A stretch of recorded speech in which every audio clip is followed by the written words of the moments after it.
আমি আয়েশা 2000-এর উপরে হাদিসের হাফেজা হয়ে গেছি। আমগো ঘরে আম্মা জানেরা কয়টা হাদিস পারেন? পারেননি? আপনারা কথা বলেন না কেন?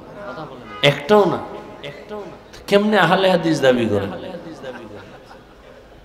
আম্মা জান আয়েশা 2000-এর উপরে হাদিসের হাফেজা, মাত্র 9 বছরের দোয়া।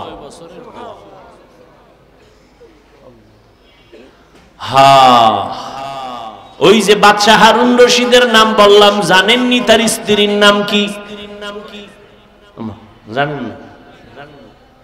দুনিয়ার সবগুলোর নাম জানে। পৃথিবীর মধ্যে কে সুন্দরী, কে অসুন্দরী, কে বাটি, কে লম্বা, সব নাম মুখস্থ। হ্যাঁ, বাদশাহ হারুন রশিদের স্ত্রীর নাম কি? জুবায়দা খাতুন, কোরআনের হাফেজা। 100 মহিলা জুবায়দার কাজ করে, 100 মহিলা, সবাই কোরআনের হাফেজা। জুবায়দা ডাক দিয়ে আমি চাই আমার ঘরে 24টা ঘন্টা প্রতিটি সেকেন্ড যেন কোরআনের তেলাওয়াতের আওয়াজ হয়। 100 কাজের মহিলারে ভাগ করে দিল, তুমি আধা ঘন্টা তেলাওয়াত করে কাজে যাও, আর একজন তেলাওয়াত শুরু করো, আর একজন কাজে যাও, আর একজন তেলাওয়াত শুরু করবা। এইভাবে শিডিউল করে দিয়েছেন। জুবায়দার ঘরে 24 ঘন্টাই কোরআনের আওয়াজ। এই ঘর রহমত হইব না? আর যে বিল্ডিং এর মালিকেরা ফজরের সময় মুসল্লিকে মসজিদে যাইতে গেট খুলে না, এরকম বরকতি বিল্ডিং আছে না নাই? অনেক আল্লাহর বান্দারা কয় মনে চায় ফজরের নামাজে মসজিদে যাব, কিন্তু গেট খুলতে দেয় না দারোয়ান মালিক। এই বিল্ডিং এ আগুন লাগবে না তো কই লাগবে? হ্যাঁ, আল্লাহ হেদায়াত দান করে। আরে লাজ লজ্জা না হইলে কি করা? করোনার মতো এত গজব দিয়েও যাবো, ঘাট তেরা সোজা হয় নাই। এটির আর কি করব? সারা দুনিয়া আমেরিকার আঙ্গুলের ইশারায় চলে। এখন আগুন লাগছে, তোর 14 গোষ্ঠী লইয়া ফিরা। কি বলিউড হলিউড গজব জজব সব হেন। হ্যাঁ, আগুন নিভছে। এই ফেসবুকের গোলাম ভাইরা বলো, নিভছে। জিন্দগি মে বন্দেগি তো করনা হে, জিন্দগি মে বন্দেগি তো করনা হে, जिंदगी बे बंदगी शर्मिंदा है, जिंदगी बे बंदगी शर्मिंदा है। সংক্ষেপ ওই বালক কই আছে মনে আসেনি? কই? সিংহাসনে বসে বলে এলেমের সম্মান তো এমনই হয়। দেখছেন নি এখানে 4টা ছেলের মাথায় পাগড়ি দেয়া হলো, কিসের কারণে? আল্লাহর কোরআন তাদের সিনার মধ্যে জমা। এই বাংলাদেশের চালাক মানুষ বলো, আমরা যেই বাংলা বই পইরা বাংলা শিখছি আদর্শ লিপি, এটার নাম কি? এটা কি আর পাল্টাইছে নি নামটা? গজব শুরু হয়ে গেছে না চারিদিকে। সর্বাঙ্গে ঘা ঔষধ দিব কোথা? আমাদের হযরত বলে গেলেন না প্রাইমারির বিষয়। হ্যাঁ, আসলে এদেশে ইসলাম কায়েম হবে। বেঈমানরা তো চায় না, এর থেকে বেশি কলিজা জ্বলে মুনাফিক মুসলমানদের। আমরা বাংলাদেশে আলেম ওলামা কম, মাদ্রাসা কম, মসজিদ কম, পীর মুরিদি কম, দেওবন্দি তাবলিগ কম। এরপরও দেখেন তো আমাদের তো সবই ইসলামী লাইনে হওয়ার দরকার। যেই থাপ্পড় খাইছে এরপরও সোজা হয় নাই। আন্তর্জাতিক ভাবে চায় যে ইসলাম নিচে থাকবে, আর মুনাফিক যেডি এডিও তাল মিলায় স্বার্থের জন্য। কয় এত লাগবে না। এই যে দেখেন না, আমি আমলের কথা বলছি, একদল হুজুরেরাই ময়দানে বয়ান করে বেশি আমল লাগে না। মানুষ কই যাইব? আমি বললাম ওভার ডিউটি লাগবে, হে কয় ডিউটি লাগবে না। আমি তো ডিউটির পরে ওভারে রস করছি, আর হে কয় ডিউটি লাগবে না। ওই বাজারে মাছ কিনতে যাই, দেখছি যে ভাব কেমন, কয় বক চিনো? বক না চিনি না। কয় বক হইলো বক বাঁকা কেমনে? কয় ধান কাটে না কাশি, ইডার মতো। এটা দৌড়িয়া দেখা তোর দ্বারে লই আইছি, কাশিটা এরকম বেহা করে দেখে ও ধরছে, এটার দৌড়িয়া দেয় বা সর্বনাশ। এইটা আমার মুখে দিবি? দরকার নাই, আমি এই মইরেই যাই, তারপর আমি দুধ খাওয়ার কোনো দরকার নেই।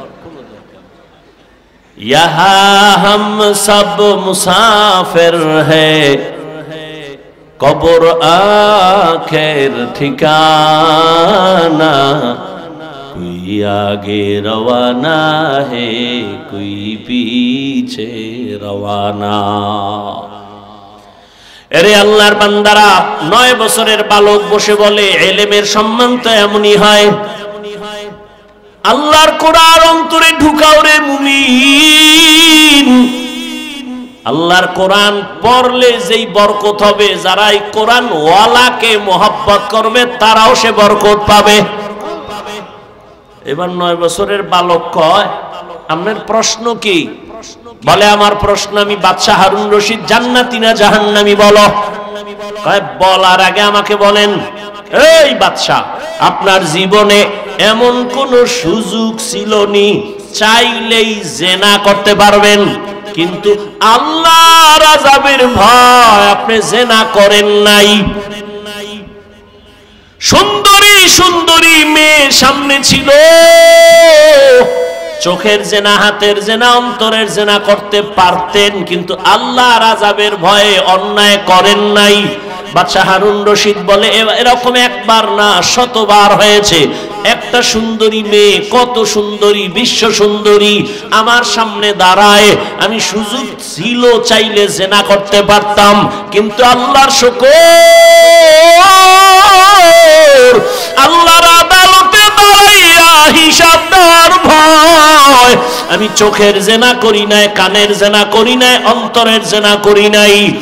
বালক ডাক দিয়া কয়, আল্লাহর কসম, আমি আপনাকে বললাম আপনি নিশ্চিত জান্নাতি।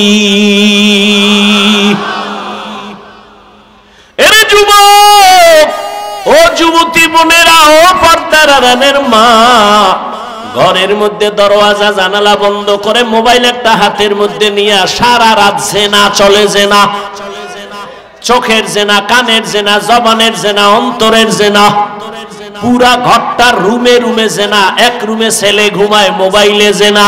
আর এক রুমে মাইয়া ঘুমায়, মোবাইলে জেনা। আর এক রুমে মা বাবা ঘুমায়, দুজন মোবাইল চালায়, গুনাহ গুনাহ করে। মনে হয় এই পরিমাণ গুনার বোঝা তার ঘরে চলছে, মনে হয় যেন আল্লাহ বেজার হয়ে ঘুমের মধ্যে ঠাডা ভরা দরকার। ঘুমের থেকে উঠা উচিত ছিল, চেহারাটা দেখবে বানর হয়ে গেছে। কেন হয় না?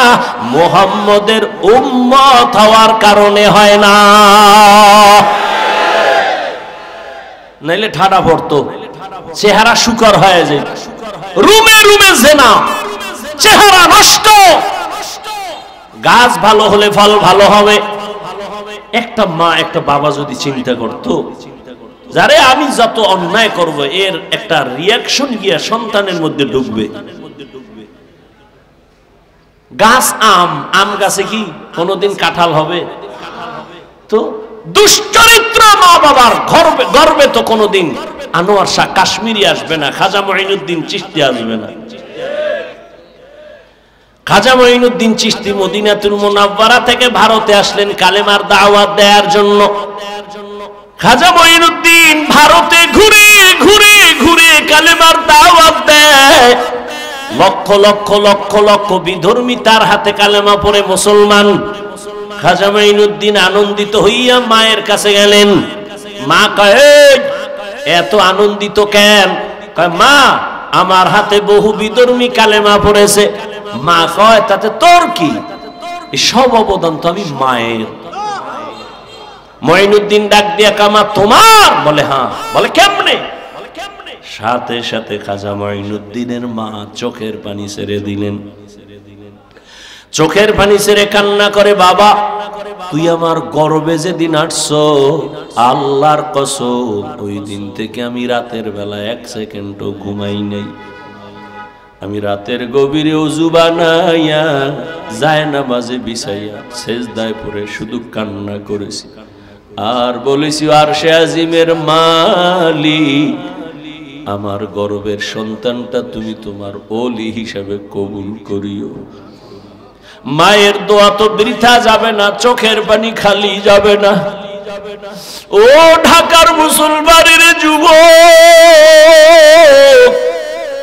যতই টাকার বাহাদুরি করো, মা বাবার চোখের পানি ছাড়া টাকার মালিক হতে পারো নাই। মা বাবার চোখের পানি আর দোয়া ছাড়া আমি হাফিজুর রহমানের চেয়ারে বসতে পারি নাই। মা বাবার চোখের পানি আর দোয়া ছাড়া সম্মানের চেয়ার পাও নাই, বাড়ির মালিক হতে পারো নাই, গাড়ির মালিক হতে পারো নাই। মঈনুদ্দিনের মা কাঁদে আর কয়, রে মঈনুদ্দিন, আমি সেজদায় পড়ে কান্না করেছি আর বলেছি, মালিক আমার সন্তানের ওলি বানাও। শুধু তাই না, তুই দুনিয়ায় যখন আসছো,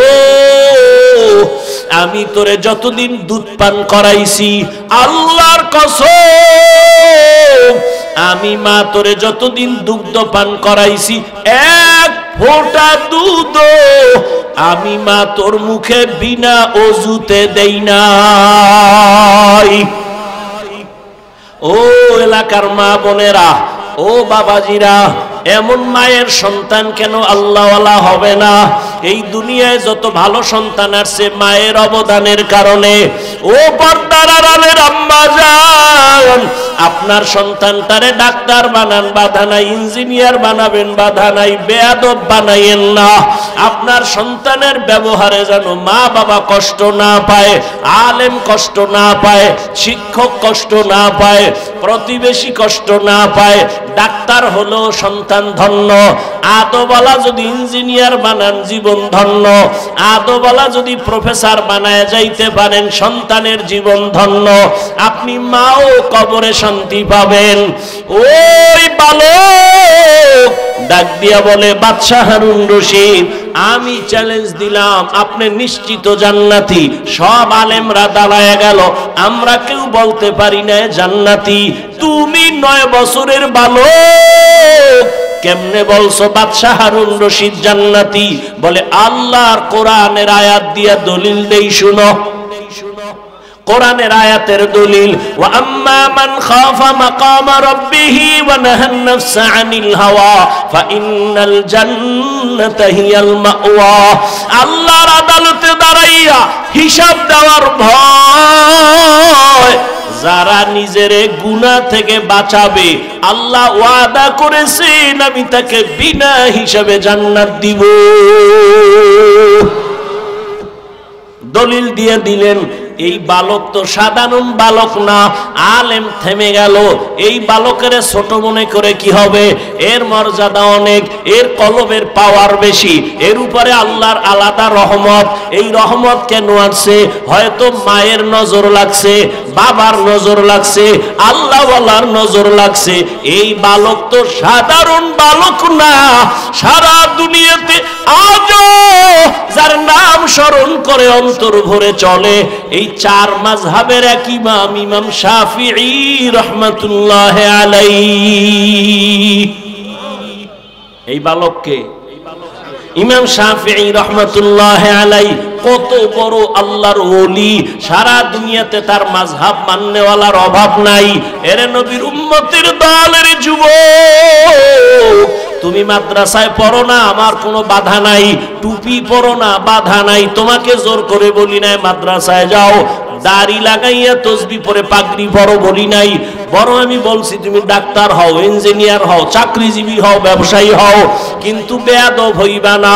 মা বাবার দোয়া, শিক্ষকের দোয়া, আলেমের দোয়া নিয়ে সামনে আগাও। এবার দেখো তোমার মতো যুবক জেনারেল লাইনে পড়ে 5 ওয়াক্ত নামাজি আসেনি? তোমার কপাল কেন খারাপ? তুমি কেন পারো না? তোমার মতো যুবক স্কুলে পড়ে, কলেজে পড়ে, নামাজ ছাড়ে না। বলো বাবা, আল্লাহ বিবেক দিছে, বিবেক দিয়া জবাব দাও, তুমি কেন পারো না? তোমার মতো যুবক রাস্তায় গাড়ি চালায়, নামাজ ছাড়ে না, বলো তুমি কেন পারো না? তোমার মতো যুবক র্যাব, আর্মি, পুলিশ, বিডিআরের চাকরি করে, নামাজ ছাড়ে না, বলো তুমি কেন পারো না? তোমার কপালে কার বরদোয়া লাগছে চিন্তা করো। তোমার মতো যুবক doctor, engineer, professor, OC, DC, SP নামাজি নাই, তুমি কেন পারো না? এখনো সময় আছে, তওবা করো। কয়দিন আর দুনিয়ায় বাঁচবা? ও পর্দার আড়ালের মা বোন, আপনার মতো কত মা কত বোন এখনো আছে এই এলাকায়, পর্দা করে, বেপর্দায় চলে না, নামাজ ছাড়ে না, মোবাইলে সময় নষ্ট করে না, স্বামীর মাল নষ্ট করে না, হেফাজত করে, সন্তানগুলো আদর্শওয়ালা বানানোর মেহনত করে। ও মা, আপনি কেন পারবেন না?